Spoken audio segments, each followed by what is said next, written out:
बच्चों, स्वागत है आप सब लोगों का। मैं कृष्ण कुमार यूपीएस ठाकुर आज 26 सितंबर को कोशिका से अंग तंत्र तक नामक पाठ पढ़ाने जा रहा हूँ। यह कक्षा 8 का विज्ञान विषय में है। तो देखिए, इसमें बात है कि सबसे पहले कोशिका की बात कही गई है। जो शरीर की संरचना होती है, जो किसी भी जीव का जो शरीर होता है कोशिका से मिलकर बना होता है। कई सारी कोशिकाएं मिलकर के ऊतक बनाती हैं, कई तरह के ऊतक या कई ऊतक मिलकर के अंग बनाते हैं, और कई अंग मिलकर के एक साथ अंग तंत्र का निर्माण करते हैं, और ये अंग तंत्र एक साथ काम करते हुए शरीर का निर्माण करता है। तो इस तरह से आपको इस बात का एहसास हो रहा होगा कि कोई भी जीव जो है वो बना है कोशिका से। कोशिका क्या चीज़ है, इसको हम कैसे परिभाषित करेंगे ये मैं बता चुका हूँ। देखिए, जीवन की जो संरचनात्मक व क्रियात्मक इकाई है वो कोशिका है। मतलब हर एक जीव कोशिका से मिलकर बना है, और कोशिका के अंदर जीवन से संबंधित सारे कार्य होते हैं।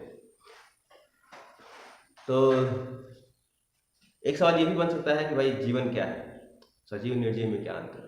तो इसके बारे में यदि आप चाहें तो आपके कमेंट के अनुसार मैं एक वीडियो बना सकता हूँ। खैर, तो यहाँ पर हम बात कर रहे हैं कोशिका से।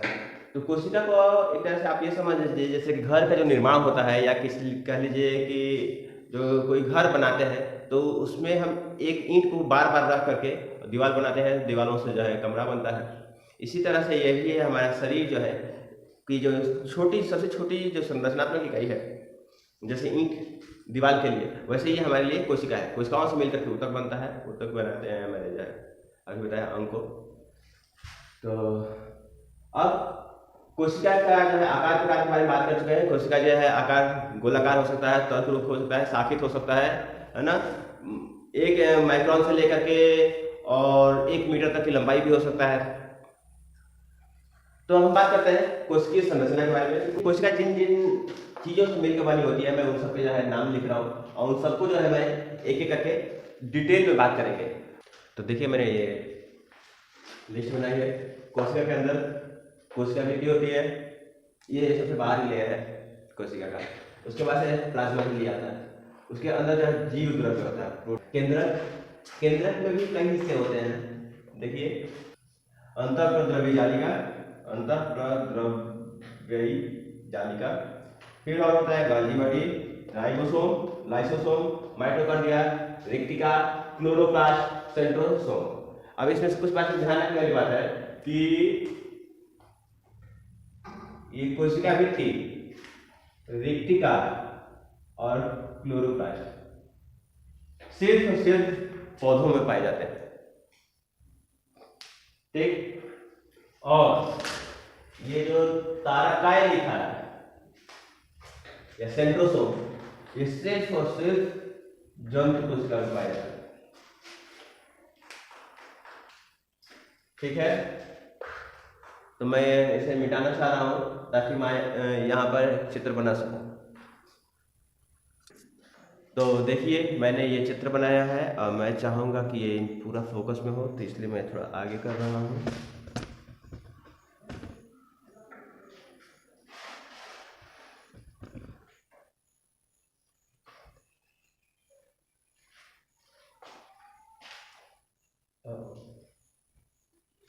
तो ये चित्र है पादप कोशिका का। पादप कोशिका में जो सबसे बाहर की तरफ होती है वो है कोशिका भित्ति। मैं हर एक के नाम बताऊंगा, उसकी संरचना बताऊंगा और उसके कार्य बताऊंगा, आप इसे याद रखेंगे। तो सबसे बाहर कोशिका भित्ति, ये जो देख रहे हैं, मैं आप इसको जो है मैं कहीं तो कलर भी कर सकता हूँ। ये वास्तव में नहीं, ग्रीन से नहीं करना है, ये वाला है। कोशिका भित्ति सेलुलोज का बना होता है, याद रखिए। किसका बना होता है? सेलुलोज, हेमीसेलुलोज, और बहुत सारी चीजें हो सकती हैं। पेक्टिन हो सकता है, लिग्निन हो सकता है इसमें। जैसे कि जैसे जैसे कोशिका की उम्र बढ़ती है, ये कड़ी होती जाती है, तो ये जो है बाहर से जो लेयर है ये होता है कोशिका भित्ति। अब ये कहेंगे कि आप इस साइड वाला क्या है, तो ये जो है इधर वाली जो कोशिका होगी, इस साइड वाली कोशिका होगी, उसका जो है कोशिका भित्ति है, ठीक। अब कोशिका भित्ति का काम क्या है? कोशिका भित्ति का काम कोशिका को सुरक्षा प्रदान करना है। तो आपको पता चल गया है कोशिका भित्ति सेलुलोज की बनी होती है, इसका काम कोशिका को सुरक्षा प्रदान करना होता है। अब इससे थोड़ा और अंदर चलते हैं, तो इसके अंदर आप पहुंचेंगे यहाँ पर। ये जो रेड तरह की मैंने लाइन से बनाया है, ये वास्तव में एक लाइन नहीं, ये झिल्ली है ना। और ये कोशिका को चारों तरफ से ढके रहते हैं। यह जो है कोशिका जो झिल्ली होती है लिपिड और प्रोटीन की बनी होती है। किसकी बनी होती है? लिपिड और प्रोटीन। यह जो है कोशिका के अंदर जितने भी जो है द्रव है इसको बाहर आने से रोकती है और बाहर की चीजों को भी अंदर जाने से रोकती है। यह सिर्फ कुछ ही पदार्थों को अंदर या बाहर आने जाने देती है। यानी कि ये इन बातों पर निर्भर कर, ये इन बातों को निश्चित करती है कि सेल के अंदर क्या जाएगा और क्या बाहर जाएगा और क्या नहीं जाएगा। ठीक है, इसीलिए इसको वर्णनात्मक पारगम्य झिल्ली बोलते हैं। मतलब ये चयन करती है कि क्या चीज अंदर जाएगा क्या चीज नहीं जाएगा। इसके बाद से अंदर जाते हैं तो अंदर होता है कोशिका द्रव्य, कोशिका झिल्ली, और जो है ये देख रहे हैं एक नाम है केंद्रक। इस केंद्रक के पीछे जो भी चीज है, जो भी पदार्थ है, इसको कोशिका द्रव्य कहते हैं। और एक और चीज समझिए, इसके बजाय हमने एक वर्ड में अपने लिस्ट में नाम लिखा था प्रोटोप्लाज्म, जीव द्रव्य, जीव द्रव्य लिखा था। तो जीव द्रव्य जो है इस कोशिका झिल्ली को लेकर के जो अंदर सब चीज है वो सब जीव द्रव्य का है। ठीक है, जबकि कोशिका द्रव्य, कोशिका झिल्ली और इस केंद्र के बीच में जो भी चीज है। अब देखिए हमने बात कर लिया कोशिका झिल्ली का काम हो गया। अब इसके अंदर आते हैं साइटोप्लाज्म, इसको कहते हैं कोशिका द्रव्य को भी साइटोप्लाज्म कहते हैं। कोशिका द्रव्य के अंदर सारे जो है और बहुत सारी संरचनाएं होती हैं। तो कौन कौन सी संरचनाएं होती है? देखिए इसके सबसे ऊपर बाय चांस लाइसोसोम आ रहा है। लाइसोसोम की जो संरचना होती है एक तरह से कह लीजिए कि छोटे छोटे गुब्बारे में पानी भरा हुआ होता है, वैसी संरचना है। मतलब कि एक झिल्ली के अंदर बंद कुछ जो है द्रव होता है। ठीक, तो ये संरचना का काम क्या होता है? ये जो है कोशिका के अंदर पाचन के क्रिया को संपादित करता है।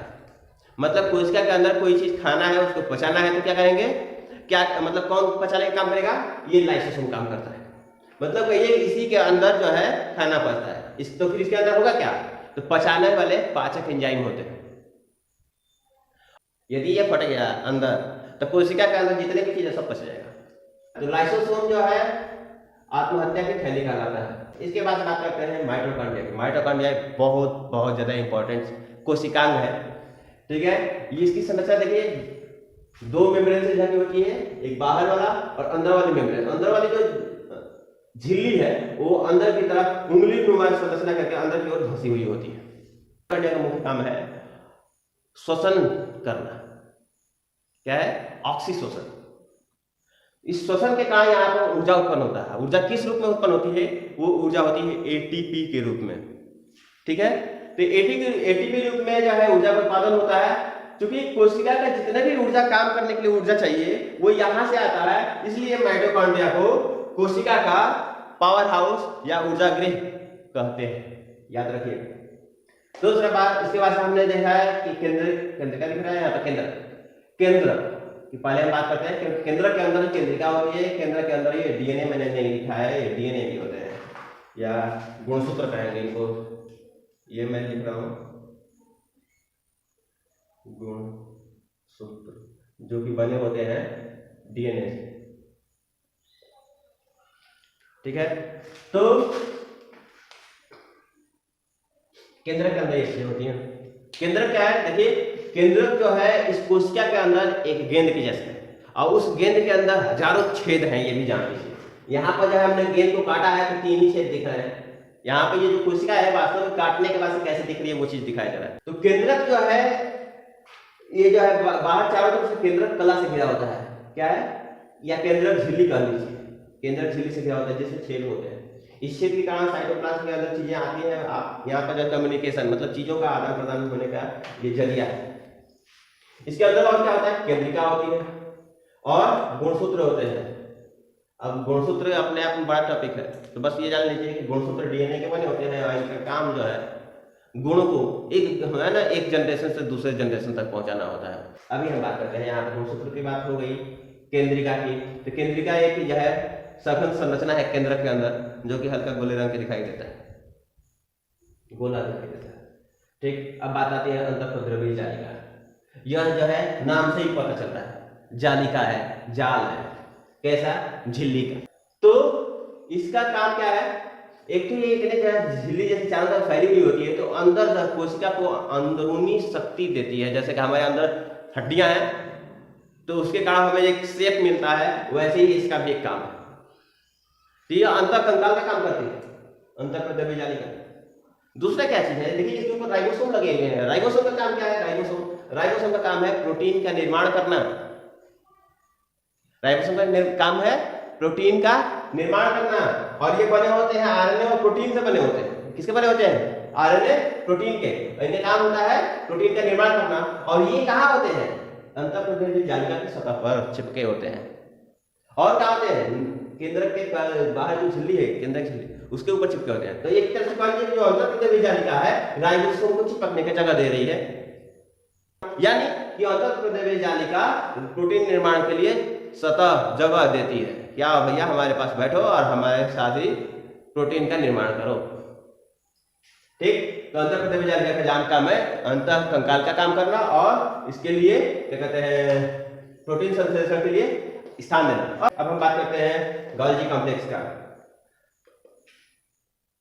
तो गोल्गी कॉम्प्लेक्स जितने, अच्छा एक चीज और ध्यान रखिएगा, जितनी भी झिल्ली नुमा संरचनाएं हैं, उन झिल्लियों का जो मूलभूत जो संरचना है वो लिपोप्रोटीन ही है। मतलब फॉस्फोलिपिड्स के बने होते हैं और प्रोटीन के बने होते हैं। ठीक है, हाँ, उनके काम के अनुसार उसमें चीजें और थोड़ा जुड़ सकती हैं या हट सकती हैं। तो ये जो अंतःद्रव्यीय जालिका है, गोल्गी कॉम्प्लेक्स है, ये सब झिल्लियों के बनी हुई चीजें हैं। जो जितनी झिल्ली है सब जो है लिपोप्रोटीन की होंगी। तो गोल्गी कॉम्प्लेक्स लिपोप्रोटीन की बनी झिल्ली होती है, इसका श्रावण का काम होता है। हाँ, सेकेंडरी या द्वितीयक लाइसोसोम कहते हैं, तो द्वितीयक लाइसोसोम बनाने में भी जो है गोल्गी कॉम्प्लेक्स काम करता है। और पौधों में इसको डिप्टियोसोम कहते हैं, मैंने गड़बड़ कर दिया, गोल्गी कॉम्प्लेक्स लिखा, लेकिन कोई बात नहीं, इसको पौधों में डिप्टियोसोम भी कहते हैं। और इसका काम एक और है, कब आता है, जब सेल डिवीजन होता है, एक कोशिका जो है दो हिस्सों में टुकड़े हो रही होती है, तो ये जो है अपना कुछ जालिका ये बीच में ले आके और प्राथमिक होता है लेमिना बनाने की कोशिश करती है, मिडिल लेमिना बनाने की कोशिश करती है। मतलब सेल डिवीजन के दो हिस्से, कोशिका के दो हिस्से करने होते हैं, तो बीच में एक दीवार बनाना पड़ेगा ना, तो वो दीवार बनाने का काम ये करती है। ठीक है, तो ये याद रखिएगा। इसके बाद से ये कुछ खाली स्थान होता है, बहुत बड़े बड़े होते हैं खाली स्थान पौधों में, तो इसको हम जो है रिक्तिका कहते हैं। अब खाली स्थान का मतलब आपको ये मत समझिए कि उसके अंदर हवा भरा है, उसके अंदर जो है क्लियर लिक्विड भरा हुआ होता है। तो इसके बाद से एक और है, हमारे पास संरचना दिख रही है, देखिए हमने लिखा है यहाँ पर हरित लौक, बहुत ज्यादा इंपॉर्टेंट है। इसके बिना तो पौधे नहीं कहलाएंगे, मैं तो ये कहूंगा, क्योंकि पौधे सारे हरे होते हैं, कुछ एक्सेप्शन तो छोड़ दिया जाए, और ये हरापन सिर्फ और सिर्फ हरित लौक के कारण होता है। ठीक, इसमें होता है क्लोरोफिल। क्लोरोफिल जो है हरित लौक के अंदर होता है, वो हरे रंग का वर्णक है। इसका काम जो है प्रकाश संश्लेषण करना है, जो कि बहुत इंपॉर्टेंट चीज है। प्रकाश संश्लेषण के कारण ही इस पृथ्वी पर ऑक्सीजन आया और जीवन आगे बढ़ रहा है, चल ही रहा है। यदि जो है हरियाली खत्म हो जाए तो हम सांस लिए बिना मर जाएंगे। तो क्लास के लिए बहुत बहुत धन्यवाद।